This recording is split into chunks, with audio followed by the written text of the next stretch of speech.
एक लड़की जिसके ख्वाब एक दरंदा सिफत इंसान ने तोड़ दिए, एक शौहर जो सच जानकर भी उसका मुहाफिज बन गया, और एक जालिम जो अपनी मौत से पहले अपनी मुआफी के लिए तड़पता रहा। क्या मोहब्बत और सच्चाई इन सब जख्मों पर मुरहम रख सकेगी? जब माजी के जख्म हाल की मोहब्बत को कुचलने लगें, तो क्या एक औरत अपने दर्द से निकलकर नई जिंदगी बना सकती है? जुल्म, मोहब्बत, मुआफी और पछतावे की एक ऐसी कहानी जो दिलों को हिला देगी। कभी कभी एक औरत की खामोशी सबसे बड़ी चीख होती है, और यह कहानी इसी चीख की बाज़गिशत है।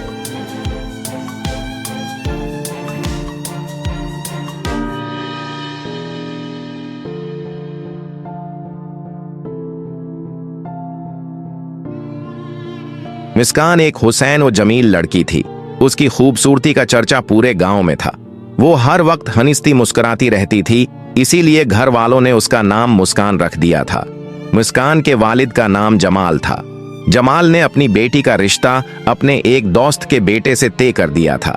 घर में जल्द ही शादी की तैयारियां शुरू हो गईं। सब बहुत खुश थे क्योंकि मुस्कान घर की सबसे बड़ी बेटी थी। शादी के हंगामे जोर शोर से जारी थे। मुस्कान ने अभी तक इस लड़के को देखा भी नहीं था और ना ही उसके बारे में ज्यादा जानती थी, क्योंकि ये रिश्ता उसके माँ बाप ने तय किया था। शादी के दिन करीब आते गए। घर में शादमानी की फजा थी। मेहंदी की रात मुस्कान पीले रंग के जोड़े में नहायत दलक्ष लग रही थी। वो सबसे हंस हंस कर बातें कर रही थी। मेहंदी के बाद वो अपने कमरे में चली गई तो उसकी बचपन की सहेली जुविया आई और बोली, मुस्कान, आज की रात को यादगार बना लेते हैं। चल मेरे साथ इसी बाग में चलते हैं जहां बचपन में खेला करते थे। मुस्कान ने हैरानी से कहा, जोविया, आज मेरी मेहंदी है, मैं कैसे जा सकती हूं? घर में सब मेहमान हैं। जोविया ने जिद की, कुछ नहीं होता, कल तो तुम्हारी रुखसती है, फिर पता नहीं हम कब मिलें। रात बस मेरे साथ गुजार लो। जोविया की जिद के आगे मुस्कान भी मान गई। दोनों रात 10 बजे घर से दब्बे पांव निकल पड़े। बाग के करीब एक नहर भी थी जो बहुत दलक्ष थी। दोनों बाग में पहुंचकर एक आम के दरख्त के नीचे बैठकर बातें करने लगे। अचानक जोया बोली, तुम यहीं बैठो, मैं अभी आई। मुस्कान ने घबराकर पूछा, कहां जा रही हो? मुझे अकेला छोड़कर मत जाना। जोया ने कहा, बस एक चीज लेने जा रही हूं, अभी आती हूं। वो जल्दी में चली गई। मुस्कान अंधेरे में अकेली बैठ गई और डरने लगी। फिर जैसे ही वो पलटी, सामने गांव का एक आवारा नौजवान बाबर खड़ा था। बाबर की आंखों में एक अजब चमक थी। मुस्कान ने गुस्से से कहा, तुम यहां क्या कर रहे हो? बाबर तंजिया मुस्कुराया, अपनी बेइज्जती का बदला लेने आया हूं। मुस्कान ने कामपती आवाज में कहा, कौन सी बेइज्जती? बाबर बोला, जिस दिन मैंने तुमसे कहा था कि तुम्हें पसंद करता हूं और शादी करना चाहता हूं, तुमने मेरे मुन्ना पर थप्पड़ मारा था। आज मैं उस थप्पड़ का बदला लूंगा। ये कहकर उसने मुस्कान को पकड़ लिया। मुस्कान चीख रही थी, मगर बाबर ने उसका मुन्ना दबा दिया और उस पर जुल्म किया। जोया बाबर के साथ मिली हुई थी। मुस्कान अपनी इज्जत लिटाकर रोती हुई वापस आई, मगर किसी को कुछ नहीं बताया।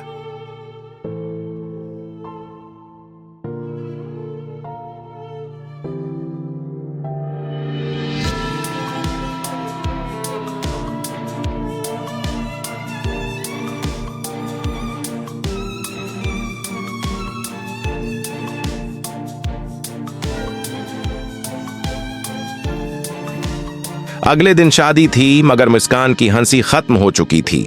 दिल में खौफ और सदमा था। शादी के बाद इसकी रुखसती हुई और वो अपने शौहर सरफराज के घर आ गई। कि रात सरफराज ने कहा, मुस्कान, मुझे मुआफ कर देना, मैं उस शादी पर राजी नहीं था। मैं शादी के काबिल नहीं क्योंकि मैं एक नामिर्द हूं।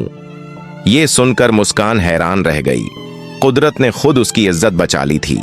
दोनों ने एक दूसरे के राज को छुपाने का वादा किया।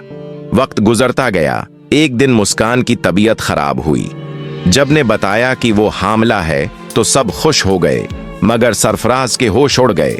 उसने गुस्से से कहा, यह बच्चा मेरा नहीं, तुमने मेरा राज जानकर धोखा दिया है। रोती रही मगर कुछ न कह सकी। बच्चा पैदा हुआ, घर वाले खुश थे, मगर सरफराज के दिल में नफरत बढ़ती गई। फिर एक दिन सरफराज ने उसे अपने दोस्त बाबर से मिलवाया, जो हादसे के बाद अस्पताल में पड़ा था। मुस्कान के होश उड़ गए।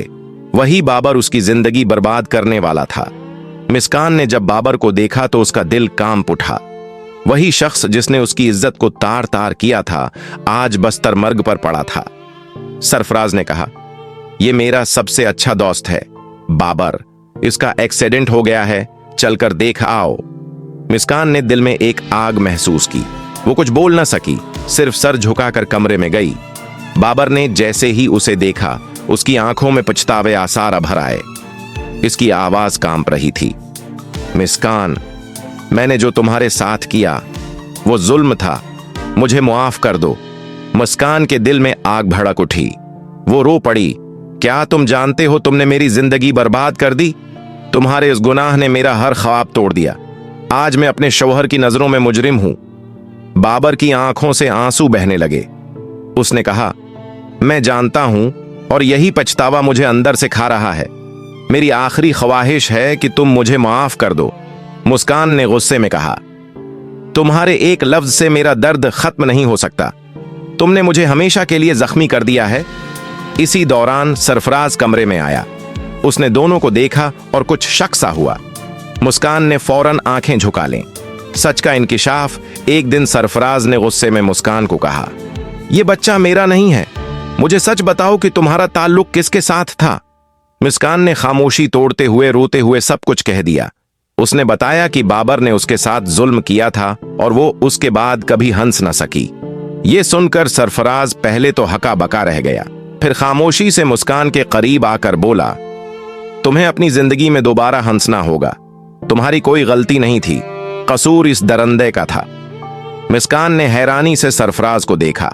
सरफराज ने कहा, मैं चाहता हूं कि यह बच्चा मेरा हो, मैं उसका बाप कहलाऊंगा।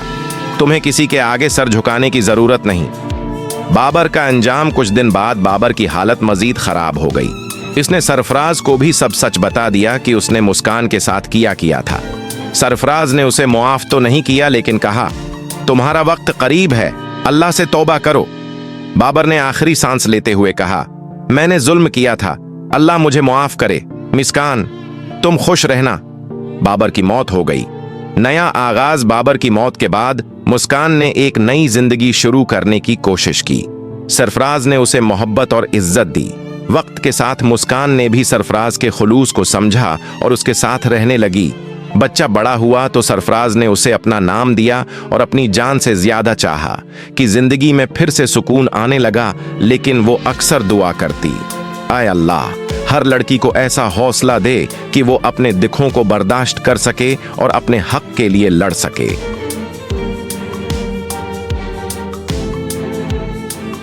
इस कहानी का कौन सा मोड़ आपके दिल को सबसे ज्यादा लगा? कमेंट्स में जरूर बताएं। कहानी अच्छी लगी तो एक शेयर और लाइक से हमारा हौसला बढ़ाएं।